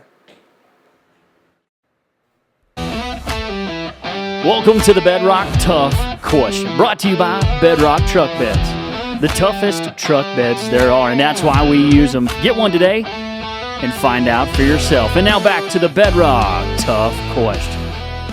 That music gets me fired up every time. Yeah, right. The Bedrock Tough Question. What is the toughest thing, as a guy who didn't grow up cowboying, what is the toughest thing about getting into the cowboy way of life that you found? It's tight knit. It's tight knit. You know that well as anybody. You know it's a tight knit group, and like every little part of like it's kind of crazy. Within Texas, there's like 8 different states. Yeah, I agree. Southeast Texas, East Texas, Central Texas, and you go down Southwest, and you get up north, and you go up to the Panhandle, and like it's its own little world everywhere you go. And there's this own little group of guys that work there on these ranches and whatnot. And man, the toughest part really it's trying to get in with those guys. Mm-hmm. But if you want to go somewhere, you want to get in with them or whatever, don't try to go somewhere and be somebody you're not. Don't try to go there and fit in with them or anything. Man, just if you get around them, be nice, be friendly, be good to them, because they're all friendly. They like good people. Yeah. Everybody likes good people. Everybody wants to be surrounded by good people. So if you go be good around good people, it's going to naturally take its place. God will work it all for you. Yeah. You know, just be good. That's what I would say. The toughest part is getting in, man, because I when I was in college, I had a horse there, and I was like, I want to day work, you know. Everybody wants to be a day worker. No, you don't. Just saying. FYI. I've done it. It's great, but it's really hard. Yeah. Like you talked about with Casey and a few others on the deal, like it's hard. It's hard. But if you want to get in somewhere, or, you know, like trying to get in, like I said, man, Ranch World ads. I know it sounds goofy. People are like the guys who have been out there doing it forever and be like, wow, there ain't nothing going on. That's not who I'm talking to here. Like, I'm talking to those guys that probably live in town, never done this before. You might be living in New Jersey, or you might be living in the city of Albuquerque, New Mexico. Whatever. If you want to do it, man, just get out. Just find somewhere. You can get on Ranch World ads. Go on Facebook. There's plenty of stuff out. Now, there's bad jobs out there, too. Yep. And you're going to go through them and whatnot. But if you go stick your neck out there and you go get in with somebody and you just work, it'll get you there. And my advice, if you're wanting to get in some certain area or whatever, and you're like, I want to go day work, or like I want to hop around and I want to go see all those different ranches and whatnot, like that's a cool way to do it, and it's awesome, but it takes time to do it. Yeah. And so to get in and know those guys, every time I've gone somewhere, after about a year to a year and a half, you become kind of a part of the local group. And then you start getting calls. Hey, when you're off on Friday, can you come help me here? You know, can you do this? It's like this. So a lot of people are like, well, I want to go try a place. I want to go try an area. I want to go out there. So I'm going to go out there and try to day work. Man, you're just, it's super hard to do it that way. Go the opposite direction. Find you a full-time job, or a job out there working for somebody, and then get out there, network, work hard, be good to people, and the next thing you know, your phone's going to start ringing. And it, like I said, it's not an overnight deal. Like, I'm talking a year to 2 years being in a certain area, then you finally get to start. It might take a year, and next thing you know, there's a yearling of yours on the neighbor. You go over there and you help them get that calf off or whatnot, and when you drive off, they're like, man, that's a good kid. He works hard. He tries. And the next thing you know, you get a phone call. Yeah. Hey, so-and-so said that you helped him over here. Can you come help me? Like, if you just go and work and give it all to God, work hard, and love what you do every day, it's going to naturally happen. I love being the first man off the bench. Absolutely. In those situations. Oh, yeah. First guy off your horse. You're never begging for the job. You never you're not being somebody you're not. But the moment somebody goes down, an emergency happens and they need somebody, and they look to the bench and you're there. Yes, sir. You've been there for 2 years and you're like, you've hustled to get to that spot on the bench. Yes, sir. And they're like, Give him a Cord, shot. Cord helped us out. Yeah. He didn't rope worth a dang, but man, he was good. Hey, that's the only way I got anywhere because I could not rope, I could not ride a horse or anything. But you just work and you try and just be good. Don't have a bad attitude. Don't be Dude, negative. attitude. Don't. Attitude goes so far. Oh for yeah, us. just be happy. Yeah. I remember the first job I ever had was away from home. Was in the feed yard, working up there in Panhandle, and Kevin Johnson. Oh, we got issues going on over here. Breaking it over there. Mike just dropped on me. I feel like that mic's probably not cheap. We can go back to what's the most expensive question. Great. Mike Yeah. broke the mic. Yep. Mike dang broke it. the mic. Golly. I would So- use an office quote here, but he doesn't. He wouldn't know. know. It. He He wouldn't wouldn't. know it. So No. Yep. Doesn't even make sense. yeah, I got to watch The Office during COVID. Thank you for COVID for that. Oh, yeah. Yeah, you bet. It's Sorry. good for one thing. Yeah. Once again, ping ponging everywhere.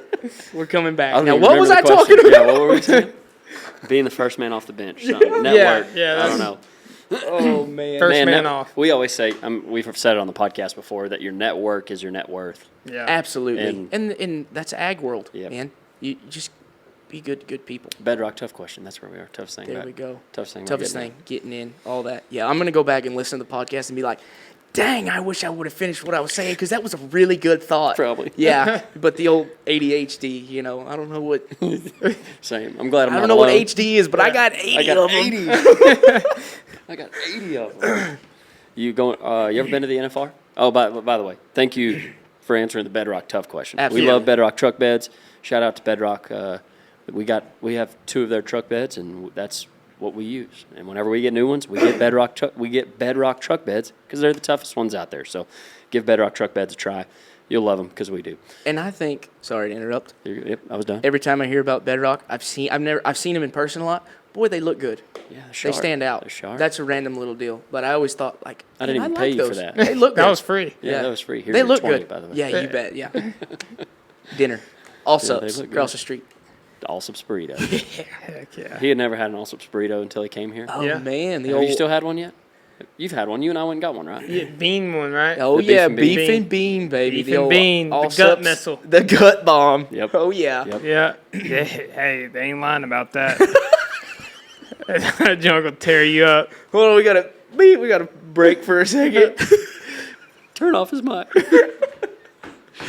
I love them. Anyway, They're good. They're very tasty. You remember your dates right over there. I kind of forgot about that. Is that where y'all are going for dinner? We're going Yeah, awesome. Get anything you want right there. Treat yourself. Treat yourself, girl. Oh, man. Oh. Have you ever been to the NFR? Man, one time. Yeah. Well, actually, 2 times. When it was when Fort the Worth. COVID hit, Yeah. when it was Fort Worth, me and Shelby got to go, so that was really cool. didn't get to go to that Of course, one, it was actually. different, but it was cool. Yeah. It's still a good rodeo. It was course. just different. No, it wasn't Vegas, you Yeah. know. But so, thankfully, my parents, shout out, best parents in the world. Come on. They were cool. Always have been. Yeah. They kept me in line, whooped my butt, but Did My they best spare the friends. rod? no. I didn't figure. But it's good. I needed it. Yeah. Needed it. Didn't we all? But amen.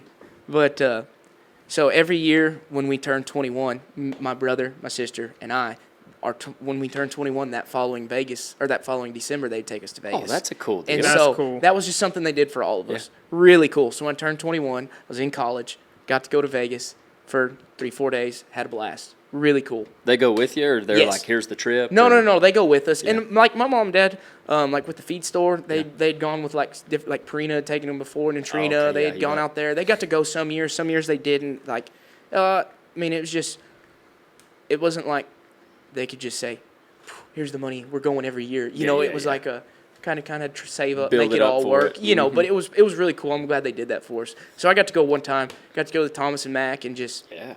that was really cool. Really cool. It is cool, isn't it? I mean, yeah. And like, it's electric in that arena. it's so much more than a rodeo. Also. It is. It's an atmosphere and all the people there and everybody in Vegas. Like all the people who live out there, they talk about it. They're like, our favorite time of year is December when all the Cowboys Cowboys come come to town. because they're like everybody's friendly. Like not as much BS goes down. Crime kind of goes down. You know, like they know like it's good people coming. Yeah. And so it's just really cool. It's really cool. But, like, man, the Thomas and Mack, I never knew much about rodeo. Didn't. I thought cowboys and rodeo cowboys, like, they don't, I mean, you know what I mean? I didn't know anything. Mm-hmm. And to go there and see it, and, like, man, you can respect what those guys do. And it sounds crazy, but, boy, when the barrels get to going in there, in that tiny little arena, It's loud. it is electric. That third barrel. Like, it's wild. Yeah. And they've got them smoking through there. Yep. I was like, it felt like a party in there when the barrels are rolling. That's cool. It was cool. And it was neat, too, because Mom and Dad, every year that they went, they always tried to do it like in the 9th and the 10th round. Mm-hmm. And so you mattered. got to be in the mix of it. So it was cool. I've only been one time to a performance. You bet. Last year was Yeah. the first time that I ever Yeah. got to go, and I was just like wide-eyed, just. Yeah. Whoa. So cool, man. It's just neat what they do there. Have you ever done rodeo fantasy? The fantasy rodeo, sorry. No, but this is funny you bring it up. We were just talking about this on the ranch the other day. Coop and About July. doing one? Yeah, they're like, we should do one at the ranch and all this kind of stuff. Like, you could win this, you could win that. Yeah. Like, and we were talking about it. So it's pretty cool. Yeah, so you can get, it's $100 to do. You can win like $500,000 worth of prizes are given out during it. ProRodeoFantasy.com. And your boy's got his own league in it. Okay. So if you win the Registered Ranching League, it's free. Normally it's like $20 to enter a different league. Yeah. But I've got like this code that you type it in and it's free to join the league. And if you win the league, not only do you win some of the prizes that they give out, but you also win a buckle that I got specifically made It was pretty slick for the too. Registered Ranching Pro Fantasy Rodeo. Oh, yeah. And Get a load of that, Dale Brisby. yeah, take that. Yeah, that's pretty cool though. I mean, it's cool that they're doing that. I've always played fantasy football, as a sports fan. Yeah. And so it's just what you think it is. You have a certain amount of money, quote unquote money, that you get to pick different rodeo athletes and who wins the most. You bet. It'd be cool if the Steer Open was on there, too. But I don't think they already did the finals there, so. Oh, the tripping? Yeah. Yeah. Yeah. Which that can't be on TV. No, I saw the tripping for the first time last year at, I went to, where was that? Oklahoma? Pendleton. Oh, Pendleton, yeah. Yeah, I got to go to Pendleton for the first time. Oh, I bet that was cool. Dude, so cool. Yeah. And it was just in the Slack, like Yeah. when I saw it, and seeing like Shad Mayfield do the tripping, Oh, yeah. and I was like, oh, well, I can see why they don't put that on TV now. But man, the skill that it takes and to be Oh, around some my of goodness. some of them old guys that sure enough do it, like Yeah. used to do it back in the day. Yeah. Boy, it's and cool. those horses are good. Like, It's so, I mean, honestly, it's like, man, it's cool to watch. That's horsemanship and cowboying and all of it, which Yeah. that's any event. I mean, when you get to that level, it's for real. oh yeah, I mean they are literally professional athletes. Yeah, absolutely. And the all horses, those too. guys. Yep, and the horses. Absolutely. Right. Yeah, you're exactly right about that. Hey, what'd you think about TCU? Ranch management, not TCU. Yeah. No. Ranch I management. know. I was picking up what you're putting Yeah, down there. yeah. Because they're different. That's what I was talking about a while ago. See it all come back around. that When what- I is lost that my it? train of thought, I was talking about it was going on something with TCU and Mr. Johnson, Kevin Johnson. Oh, you did say Johnson, yeah. Working in the At the feed feed yard. yard. That's what it was. We're back. Okay, we're back. We're gonna tie Rewind. this in. I went up there, did an internship. They had me helping the feed crew. They had me helping the mill. They had me help with the processing crew. They had me ride pins, help with everything. You got to do a little bit of time and everything. But I took a horse with me because all I wanted to do was cowboy. Yeah. Took a horse with me when I went up there. He just lived in the pasture in the stall when I was working in the other crews. But on my days off, because he would work, I think, 6 on, 2 off or something like that. I don't remember exactly how it was set up. But always on my days off, man, I was living in Sunray, north of Dumas, in the middle of nowhere, by myself. Literally had a bed and a TV in an empty apartment. Like, that's all I needed. My mom and dad came to visit me, and they had to buy chairs at Walmart. You know, Nice. like, pretty simple living. But I remember if I didn't have to be in on my days off, always went and rode pins with them because I just wanted it, you know, and I wanted to be there.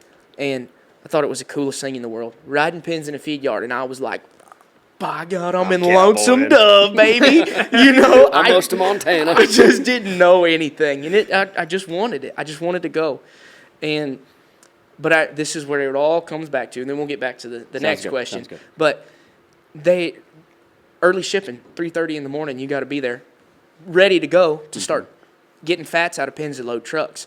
And I remember I'd walk up, and I didn't think nothing of it. I was just being my normal self. But hey, good morning, how are you guys and whatnot? And I remember one day, Jamie Fankhauser, she looked up at me and she goes, why are you so happy at 3:30 in the morning? And I was like, man, I that's just me. And it's like, when you take that with you everywhere you go, that attitude, man, it's amazing what it does. Yeah. What it does. And it doesn't have, it's not fake. It's not a try to be something you're not or anything, man. But when you bring a good attitude around, it people just like having good people around. Yep, they do. They absolutely do. Yep. So now we can. I'm glad we finished that one. Yeah, That was you good. bet. I'm really glad That was because good. yeah. But TCU, Yeah. that's what you asked me about. Man, at the time when I graduated, I remember I put a post on Facebook because that was like by far best thing I ever did with my life. Like Go to TCU. TCU. Yeah, yeah. I was like, greatest thing I ever did. Hard work, 9 months, like it's grueling It's and it's hustle. hard. But it's what those guys did to help me get there, because when I found Mr. Johnson as a freshman at A&M in the deal, I was like, this is what I want to do. Like, this is so cool. And he was like, well, you've never been anywhere. All you've ever done is pretty much load feed at the feed store at home. You know, he's like, so we got to get you some experience. So he hooked me up with that internship job in the Panhandle on that feed yard. Then I went to Was it a cactus yard up there? No, this was Texas beef. Oh, okay. And then went and found that internship for Deseret. And then every summer and every winter break for college for the next 4 or 5 years, whatever it took me. Sorry, Mom. Took me 5 years to when I should have taken 3. But we enjoyed it. But every break I was going somewhere different. I was called, and I never asked what it paid. I never asked if I got to bring a horse. I never asked anything. I just wanted to go. Mm-hmm. And thank the Lord for those guys for hiring me, Yeah. giving me a chance, because I didn't have any business doing any of it. You know, Wesley Jackson and them over there at Smith's, they've given me jobs from East Texas up to the Panhandle and stuff when I didn't know anything. Mm-hmm. But I went there and I just wanted to work, you know. And I got a funny story about Wesley in East Texas. Yeah. He'll laugh when I tell this story too. Oh, I can't wait. Yeah, he still gives me heck about it. Probably, what was that, 7 years ago? Yeah. I had a pretty good habit of holding my breath when I would like try to rope or do anything. Oh. So then I'd like almost pass out. Yeah, pretty cool. Wow. Yeah, really good. But boy, I'm really doing good at making these stories. Perfect. TCU. At the time, I remember I posted it on Facebook, like, best thing I've ever done with my life, like, all these kinds of things. And I remember somebody commented on it. I don't remember who it was, but it still stuck with me to this day. And they were like, they had said something about, like, best decision I ever did or you'll ever do with your life is giving your life to God. And then TCU was second. And at the time when I read it, I was like, okay, you know, like, whatever. But now when I look back on it, best decision I ever did in my life, find God, truly submit, go to Him. Uh-huh. Second was marrying Shelby. Third, TCU. Yeah. By far. Coolest thing, man. I can't recommend that program enough to anybody. Right. And it's not Cowboy school, No. and I'm thankful for that because I got to learn, work in other places. They sent me places to learn how to cowboy, you know. But when I got there to that program, I had experience in all these different aspects. I had seen yearlings. I had seen the feed yard. I had seen cow-calf. I had done it. I got to do a little bit of everything. And so to be able to tie it all together with real-world experience, coolest thing, man. I mean, that program, like, transforms your life and transforms your mind. Because Mine, for sure. you're surrounded by 20 to 30 other individuals who are just so bought in to that program and what they're teaching you.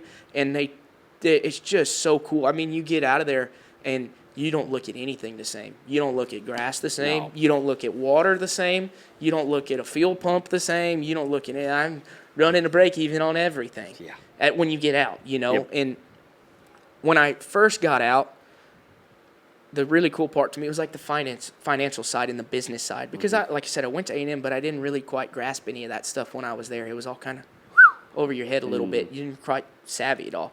But there, the way they put it in, the way they break it down in terms and everything, it was like, man, it makes sense. Like, it helped so much. And then, like, native forage, Didn't know anything about that growing up where I did because it's all Bermuda grass and Bahia grass down there where I'm from. We fertilize and spray and everything. I remember, I'll tell myself again, that first time I went to the Panhandle up there, I remember asking the guy, because that ranch up there for Smiths, it's like 330,000 acres. Like, it's big. Yeah. And it's big native country. And it's cool, man, coolest ranch. One of the coolest ranches. Canadian River runs right through it. And then on the south end, you got the old LS Ranch that has natural boundary canyons as borders. Oh, cool. And then you get up on the north end and, like, big rolling grass hills in the dry lands. They used to plant a bunch of wheat, but now they've got it in grass. Like, it's cool, man. Long story short, I remember sitting there asking one of the guys, I was like, how do y'all spray all this country? And he was like, he looked at me, because he was from up there, and he was like, what are you talking about? And I was like, well, how do you get rid of the weeds? You know, like, you got to spray, right? And he was like, he was a cowboy, and he didn't really know, you know, and he was like, I don't think so. And I was like, because you can't pull a spray rig across it. You know, I just no did. tractor going Dude, I across had it. no idea. I was just so far out of my element, I did not know. But the native forage deal was so cool to me, and then introduced forages and then all that. And so I always thought in my head, I was like, grass and the money and all that, like, that's what I'm really going to use. But for me, what has really, truly, like, helped me and transformed me, like, in the years that I've been out of school, because I've gone to go cowboy more than I have sure enough manage. I got to manage a little yearling deal for a while, so that was cool. But to sure enough go cowboy and whatnot was old KJ in animal science, Kevin Johnson. That guy is like a walking vet. Isn't he and good? super cool guy. But just what he taught us and the way he taught us, you know, you look at a cow from like a systematic approach. See all our different systems, how they all work. I mean, it was like crazy when you go riding across a wheat field and you're looking at yearlings, you're thinking about like what's going on in their rumen and what's going on in their nervous system and how the different glands work together. And like when you see running out of their nose, whether it's what it is and all the science behind it. And then it was like your vaccines and all your different viruses and the life cycle and parasites and the life cycle of those, and then your different classes of antibiotics and how to use them, when to use them, when not, you know, how it all works. That right there was like mind-blowing. Yeah. To see it all and then get to put it in practice for so many years. It's like that was really like the take-home part. But there's so many cool parts of that program. I mean, the networking, once again. Huge. Networking, huge. The business, all of the natural resource management, all the animal health and soil and water and your different practices and just grazing management. And I'm leaving a lot of things out, but like by far, really, really cool deal. Of course. Yeah. Yeah, it's one of the best things Yeah. And for my business that I've ever done. yes, sir. Absolutely. You know, like one of the first times I wanted to go, like I kind of talked to some people and I was like, I had some contacts from home with some friends and like did some banking and whatnot. And so I was like, I don't want to go buy $30,000 horses and try to train them. Because I was like, that's not my skill set. That's not my level. But I was like, if I could go buy, you know, get $5,000, go buy a little horse, ride him for a little while, cowboy on him, sell him for $8,000, $7,500, you know, like make my little money. And I was like, I don't want to, my risk tolerance is small. So I was like, I don't really have the cash to do that. Don't want to do it. So I was like, maybe I can find like a bank to help me do that or whatnot. You know, got to go sit down with a banker and get a little line of credit and all that kind of stuff. Well, when I walk in and I've already got my own personal net worth and my plan of what I'm thinking I want to do and kind of what I'm thinking of how it's going to work and like, and it's not like it's a management plan or anything. It was literally like 3 sheets of paper that just said, this is what I've got. This is what I'm worth. This is my collateral. They're like, yeah, dude, Yeah, of we'll do course. Yeah, of course. You know, it was just like that right there is big, really big. Yeah. And there's not a lot of people that know it. And it's crazy. Like, it's interesting to me as I've gone to see how much in the ag world, especially, is not financially driven, or not So that they're true. not financially driven, but they don't realize. Or they don't know. They don't know. Yeah. You know, and like it always goes back to like you can't manage what you don't measure. Yeah. And so, knowing all that, it's like it's really, really good to know. Yeah. I Really, love really it. good to know, and it'll take you a lot of places. You dang right. Yeah, and you can use that stuff anywhere you go. You can go to TCU and not even go into ranching or cowboying. Right. You could go get a job in insurance, or you could go get a job in banking, or you could go get a job in town, and you're still going to carry those things with you. Yep. Yep. Just be a good businessman. Yeah. But you're right. It's not cowboy school. Like, No, that's it's not what it's meant to be. No, either. it's not meant to be. That's what's cool. Like, they really want a guy to come in there with a lot of experience who's maybe 25, 30 years old, who has been cowboying and goes, I kind of want to be able to do more. Like, I want to be able to see a little bit different side. And so that's what's really neat about that. Yep. Mike, you've been quiet over there. I've just been listening, soaking it up. Soaking it up. The old motor mouth running off at the mouth. That's me. That's you. That's what Shelby says. I mean, you can tell a story. I can tell you that. You're a good So, storyteller. Yeah, Yeah, really. I get around some of my friends and we're like going to somewhere or whatever, and I just start talking, and they're just like, you could talk for forever. And I'm like, I know. And Shelby's like, cowboy way, when Pepper's sitting in the bed. Yep. That's what she's like, babe. I'm like, okay, reel me in. Yeah, we did a deal the other day, or we were at the ranch, and I came back from WRCA with I call it the finals flu. I'm still kind of, still kind of there. Every like the every year crud. I've ever gone, it's just a little bit of same way. crud. That's everybody. Boy, I was not feeling good, and we got to the saddle house, sat down, and nobody said a word, and I was like, And I said something. I was like the whole day, like that whole morning, nobody was talking, and I was like, is this what it's like when I don't talk? Like, am I the only one that is talking this whole time? Yeah. Oh, yeah. Oh, yeah. That was one thing I do remember about TCU, too, was Mr. Cornelius. Shutting you down? I remember he was talking about, man, I don't remember exactly what it was, but it was like, he was talking about negotiating in cattle and whatnot. And I remember he walks into class, sits down at the front of the classroom, and just sits there in his chair like this. It's quiet. And he sat there for 10 minutes. And everybody was like looking around and whatnot. And a couple minutes in, I figured out what he was doing. Like I kind of was like, he's just waiting on somebody else to talk. So I just kind of sat there. But he was talking about, like, he was trying to make a point of, like, the power of speaking Silence. first. And the power of silence in a negotiation. You say, this is my offer, and then you don't say the next word. Like negotiating. Gotcha. Price and cattle or whatever it is. And so that was one thing that TCU really taught me, too, was it gave me the confidence to be quiet. Mm-hmm. I didn't feel like I had to fill the void all the time, which I still do. I love to tell stories. I love to talk. But at the same time, I can get in the truck with somebody and we can ride down the road for 2 hours and not say a word. And be fine with it. And be fine with it. Used to, I'd be eating up over there because I'm like, I got to talk. Growing up in the feed store, me and my dad. You got to get that small talk, yeah. All the time. I can small talk anybody. And Shelby's like, we go places and she's like, you just talk to everybody about everything. And I'm like, well, it's just all I knew growing up, and my dad's the same way. Well, he loves talking, loves being around people. But if he was here, we'd probably be here till after dark, and then probably tomorrow, and we'd still be going, and we'd still be talking about my childhood. Yeah. What's the story of roping and not breathing? Oh, my gosh. Yeah, here you go, Wesley, just for you, buddy. But so went to work over there, the Smiths bought a ranch in East Texas, the old Brosico Ranch over there, and we were turning out a bunch of yearlings.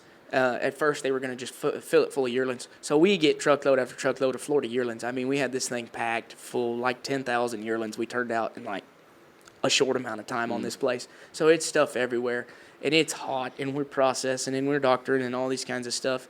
And one evening, we had to go. We had pasture, and there was a few we needed to catch. We just needed to get them out of this pasture or whatever. And like at this point, like I'd worked for Deseret. Got the first time I ever got to drag calves was working for them. After I had dumped myself in the tank, got to rope a few and whatnot. But I still didn't really know what I was doing. I couldn't handle my horse or couldn't handle my slack or anything. And that evening we go to catch these yearlings, and we go around there. Dogs bay them up. There's like 5 yearlings, I think, and there's like I think 5 of us, 5 yearlings, 5 of us. We got dogs. We're just going to catch them, or we were going to try to drive them into the next pasture, but if they ran up, we knew we had to catch them. Mm-hmm. Well, of course, wild Florida yearlings, it blows up. They go everywhere. And a buddy of ours goes around there, and he's running into one, or horse falls or something, gets in a wreck, goes through the fence. Like it turned, it just, sure enough, ranching deal. And I see it coming, and like I'm chasing another one, trying to catch it, and another guy's on the other side, and all this kinds of stuff. And that I come across, and my buddy's horse is standing there. He's like laid out, like concussion, and I'm like running around. Don't know. I'm just running around like a chicken with my head cut off. You know what I mean? And then all of a sudden, he's like halfway out, and I'm like, I realized for like 2 minutes I had just been holding my breath because I was so pent up. And I mean, I like basically passed out on the ground next to him. Wesley comes trotting up. He's already caught like 3 of them and tied them down. Monty, my cousin, had tied down the other 2, and he's like, "What are you doing?" And I was like, "Ah." So for like the next, until I really got comfortable roping and stuff like that, boy, when I was sure enough trying to like track in behind one and rope, I'd be. You're holding that breath. And then I'd go to like sure enough try to rope something, and then I'd be passing out. You know, I just would hold my breath when things would get tight. And he still gives me heck about it. Oh my gosh, it's so funny. He brings it up. That's funny that we do that, and Yeah. like not even some of those things we do. First we don't few even ranch know. rodeos I was in way back when down home. You know, when I first started, I'd go in there and be halfway through the event and like, because I'm like, gosh, dang it, breathe, you goober. That's pretty great. Yeah. And as we get towards the end of this, You bet. Yeah. I Get me out of here. I like to ask favorite life advice, favorite Bible verse, You bet. chapter, You book, bet. whatever. Man, life advice. My dad always told me this as a kid growing up. He kind of preached it to me. And he just said 110% no matter what you do. He always told me that. It didn't matter if it was showing animals, playing sports, being in honor society, making good grades. It didn't matter. He's like 110% no matter what you do. He just always said that. I can still, from the time I was a little kid to the time I graduated, I just always remember 110%. And so it was like, whatever you do, just do it wholeheartedly. Go all the way, you know. Just give it all you've got and go for it. Mm-hmm. And if you truly want something, like talking to those people out there that want to get into it or want to try it or whatever, man, first, like I said earlier, just go to God. You know, give it to Him. Say, if this is what I think, this is kind of what I want to do, but I want to do a little soul searching. God, I want it to be Your will on my life, not mine. You know, if this is where You're calling me, that's where I'm going to go. But if not, I'm okay with it. And I truly think when you find those deep reasons behind what you do, you find that peace like I was talking about no matter what you do. And a lot of times it'll lead you right where your heart thought you wanted to go, you know. And it was like when I got the job or got the call about the Tongue River deal, you know, I was like, when I first got it, I was like, no. I was like, in my head, I was like, no, God, I gave that up. Like, I don't know. I don't need it anymore. I don't need it anymore. But then it's like, and I was like, and it was kind of a hard deal because it's like we have a whole pile of horses at home that we own and me and Shelby are doing, and we got all these things going. We're building our place, and they're like, well, here's a job, here's a place to live, ride nothing but ranch horses, you know, like totally different deal. Step out of what you're doing, and it's like, well, this is uncomfortable. I'm not really sure, but I'm like, this has always been, and I was like, I've truly felt like I was like, man, this is kind of a calling. I feel like it's a calling from God to be able to step out there, and whether it's to go out there and stay for a long time or not or whatever, man, I just thank God for every day I get to be there. And if He calls me somewhere else, I'm going to go wholeheartedly. You know, when I first got off my walk, I was like, man, I'm about to become a preacher. I was like, I'm all in. Like, there's still a part of me that's like, one day, man, I'm going to be up there. You know, like, that's just, I don't know. But for right now, where I'm at, like, that's where God's put me and that's where He's led me. And it's hard because I feel like, you know, in a marriage, you die to yourself and you two become one in a covenant with God. And so a part of this world is really trying to serve my wife and truly love her and support her no matter what. And I was like, I told her, I was like, I feel like I'm selfish going out there, you know, because I'm like almost stepping away from you and whatnot. And I was like, I feel like I'm stepping away from you. And I was like, I really hurt. And man, she's awesome. She's like, if you've got, you know, if it's God leading you there, then it's where you're supposed to be. And it's an opportunity for both of us. She spends a lot of time. She's always ran the roads, show helping, doing a lot in the cutting horse industry. She's way better with a horse than I'll ever be. Just saying. And it's an opportunity for her to be able to stay home and be at home with our horses. And we're selling horses. We're moving some horses. You know, we're getting to do a lot of cool things that we probably wouldn't have been able to do if I didn't take this job. But it's hard because we spend more time apart right now. Even though it's only an hour and 10 minutes or 15 minutes, like she still can come to the ranch and stay with me every night if she wants, or every day. She could be there as much as she wants. But we have so much going at home. Yeah. It's hard to step away from that. So, like, to find the time with all that, it's hard. But I was telling her the other day, I was like, I feel like in this moment, in this situation where we're at, I feel like this is an opportunity for both of us to really grow our relationship with God. Like it's almost kind of like a fast away from each other, because now in the evenings, we don't own a TV, haven't owned a TV for 2-3 years, because one time when we were moving from one ranch to the next, it broke in the trailer, and we just never went to town to buy another one. And so, like, she's got time alone in the evenings. I've got time alone in the evenings at the ranch when it gets dark at 5:30. Or, like, we have a set schedule. I know I've got to be at the barn every day by 6:30 or 7. So I can wake up at 5, get a cup of coffee, sit there and read the Word, journal, write a little bit, do a little studying, you know, like. And she's been doing it too. She got to go on a walk in November, very beginning of November. Nice. So, like, that's transformational, really cool deal. And so to see what God can do to your relationship in a place that you don't think you should be going is it's crazy, you know. And I haven't got to my favorite Bible verse yet, but the one that always comes to mind, because I get fear and I get doubt about like this. I'm like, am I doing right? I feel like I'm doing selfish, you know. I feel like he's doing these things, and I come across it a while back because you hear these Bible verses, and I'm good at ad-libbing them, you know, like not saying them verbatim or whatever, but like 2 Timothy 1:7, chapter 1 verse 7, you know, the fear and doubt don't come from the Lord. He gives you a spirit of power and can't remember all the words to it. But like I said, so when I sit there and I think to myself, like this fear and this doubt comes in, I'm like, that's not God speaking to you. That's the enemy trying to take you away from. Yep. That is the enemy trying to take you away. Thank you. Yeah. I get like that in church. I'm like, yeah. You know, That's you know, right. it's good stuff. Yeah. Used to not be that way. Grew up Catholic, very quiet. Yeah, so, very quiet. A little different. But that's the enemy trying to take you away, trying to put those thoughts in your mind of like, you're not doing right. You're not where you're supposed to be. You need to be going here. You need to be doing this. And I'm like, no. God gives you a spirit of power. He gives you a spirit of love. He gives you a spirit of peace that nothing else can bring you. And so it's like those negative thoughts, those negative things, that's not from God. That's from the enemy. That's right. So that's something that comes into mind when I get in that moment thinking about that, because that's something that weighs on me a lot. You know, I love that job, and I love getting to be there every day. But then when Shelby's at home, I don't get to be there. I don't get to serve her. And not necessarily, like, pay for everything or anything like that. Just serve her in a wholeheartedly way and be there for her, be there with her. Man, it's hard. It's really hard. But it's helping us grow and learn, and I know it's leading somewhere bigger. You know, that's, you were asking about favorite Bible verse. It's Romans 8:28. Good one. It's Yeah. It's kind of just freaking, yes, sir.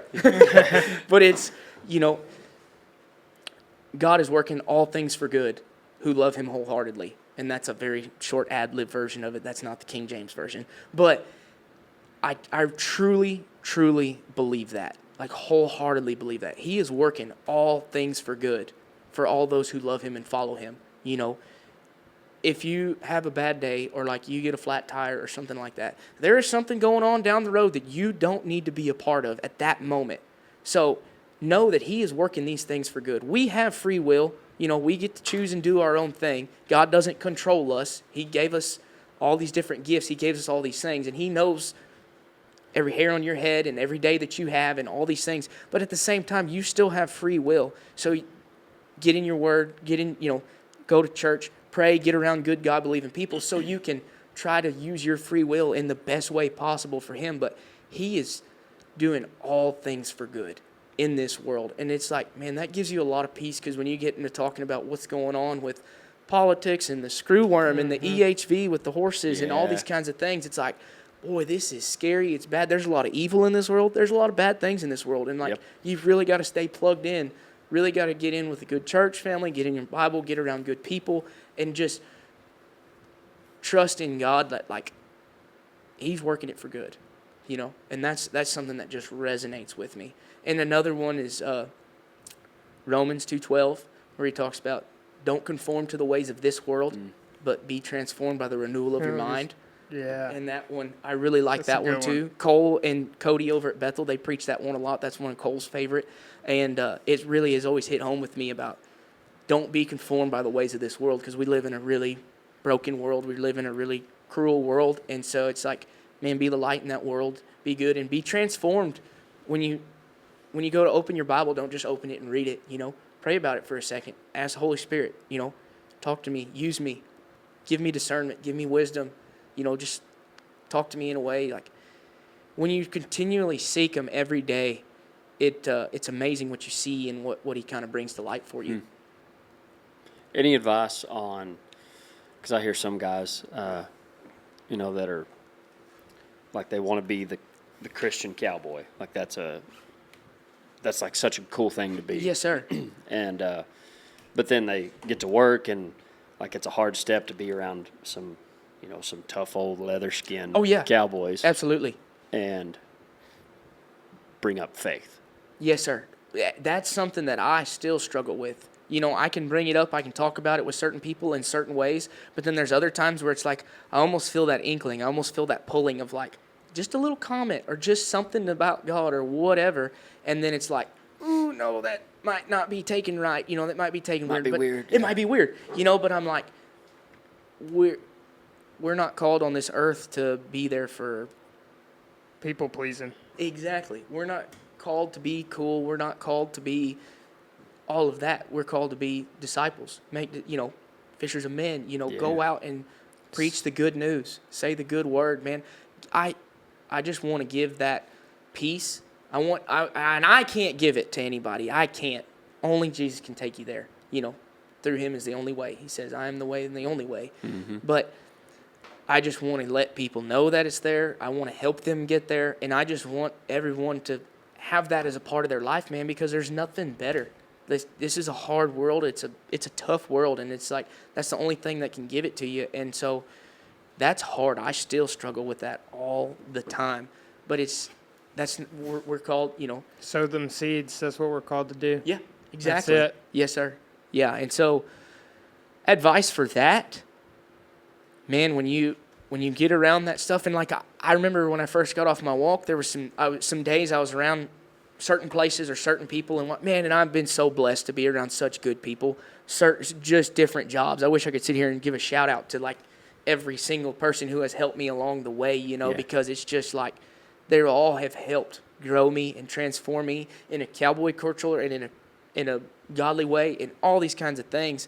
But I would get around certain people and I'd be like, dang, I'm having a hard time bringing this with me out of my house into work or around these certain guys. And I really, truly want to do that I'm not trying to push it on them. I'm not trying to be weird about it. But man, I just want everybody to experience that love. Yeah. Everyone to experience that moment of God. Like, that's what you want to give everybody. And so if you're having a hard time with it, pray about it. If you're having a hard time with it, just take a second, step back behind the truck, and just say, God, give me strength, because it's only through you, and I just want to do you. And it may not be that you have to say something. It might just be in your action. It might just be in the way that you do, Christian action is in your reaction, the ways you respond to somebody. If somebody's jumping at you, hollering at you, boy, if you can, yes, sir, and smile at them and work, they're going to go, man, that kid's got something. And they might come to you, man, man, you got, in young guys, they'll be around you, man, you got something like, you've got an air about you. Hey, man, that's the power of God. And all that right there, and then they go, wait, do what? And that's all it takes. Mm-hmm. We want to make it this big thing. We want to make it this big motion. Like, we all have to be preachers up on and it doesn't, man, it's just being who you are, being what you do every day. Take it with you and just try to give a little light everywhere you go. I love that part.